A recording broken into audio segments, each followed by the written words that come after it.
Hello friends, and welcome to Escaping the Mouse with your host, me, Breck Roll. Alright, I'm on my new weekend. This is my short weekend, and I just got a little bit of a little vlog thing I want to finish off today.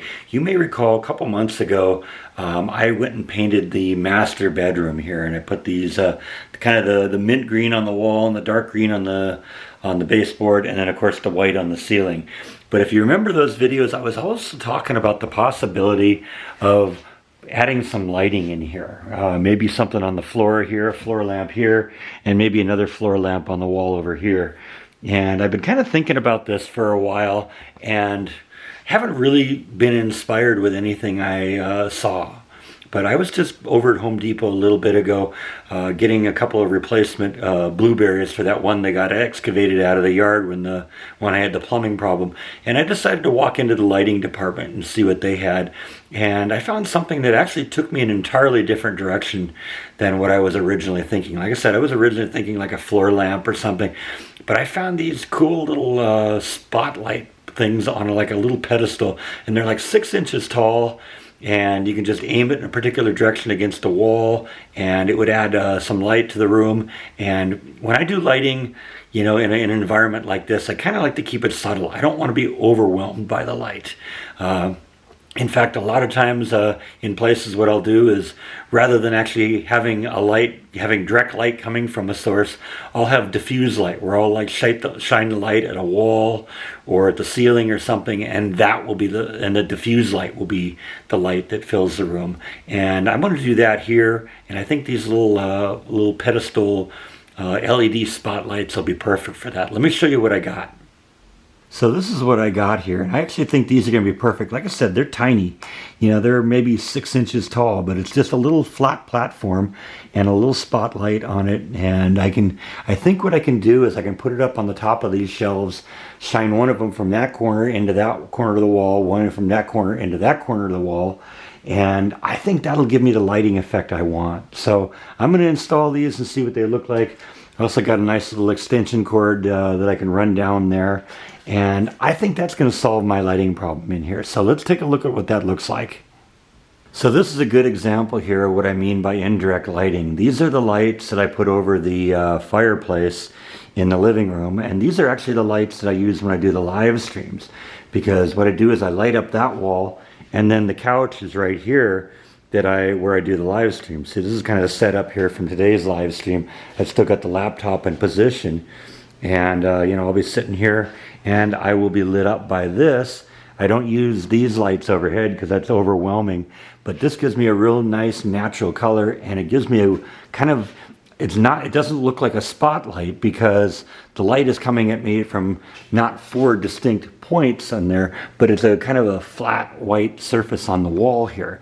And so it makes the lighting look more natural, and you don't see like definite shadows in here because the light's coming at me from multiple directions. And like I said, it's nice, it's subtle, and yet it lights up the room really well. So I think doing something very similar to that will work really well in the bedroom too.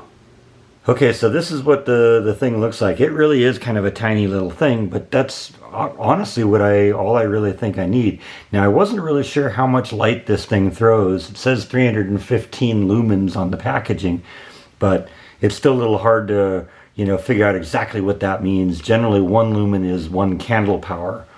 So this would be the amount of light thrown by like 315 candles.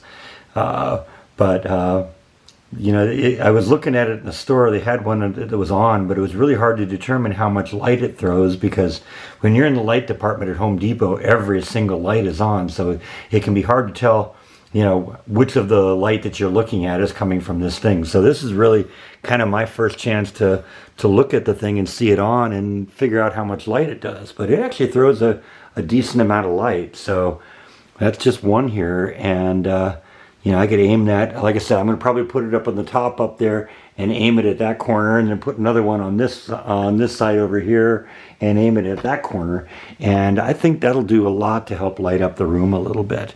Now, when I was looking at it, I was also a little surprised. There's an added bonus here that I could maybe consider at some point too, and that is it's actually got a little mounting there. I could hang it on the wall. so I could hang it on the wall and have it pointed somewhere, wherever I wanted to go. But I think for now, I'm just going to use it as a little pedestal light thing here, and we're going to light up the corners. But it is kind of nice to know I have that option to go further if I want. Alright, so I did kind of fiddle around with it a little bit. I originally did have it with the light pointing into that corner, but I just thought it was a little bit too harsh and just not enough distance for the light to travel where it would really spread out a little bit. It's supposed to have a 78-degree spotlight pattern, so it means the light will go out at 78 degrees at each side there. Well, 78 degrees, divided in half from the middle point. And there wasn't enough distance between the corner to get up there to get enough of a spot. I then started thinking, you know what, let's aim them towards the center and light up the whole area like that. And I think I like that better. They're just up there. We'll probably hide one of them behind my diploma, hide the other one behind the laser over there, try and hide them a little bit and make it work good. But I think that actually helps a lot. Like I said, I didn't want something overwhelming. Honestly, if I were to put like a TV in here or something like that, this would be the perfect environment for watching TV in bed. So I think that's where we're going to go with this. We may play around with the lights a little bit, but I'm actually glad I found these things. As you know, I've been putting a lot of LEDs in this house. I'm a big fan of LEDs. In the beginning days, they were kind of an interesting little oddity, but the color was a very bright white color. They've definitely matured a lot. Now they can come up with these kind of soft white bulbs. But the beauty of this is the amount of light thrown for the amount of power that you get. Normally for a spotlight, you'd be looking at a 50-watt bulb to get this. I'm getting this light, this amount of light, this amount of lumens for less than 5 watts per bulb. So that's an enormous amount of light being thrown for just 10 watts of power. And that always helps the electricity bill, right? Can't ever complain about that, especially these days. So anyway, I think that is all that I have for today. Thank you as always for watching, and I'll see you next time on Escaping the Mouse. Good night.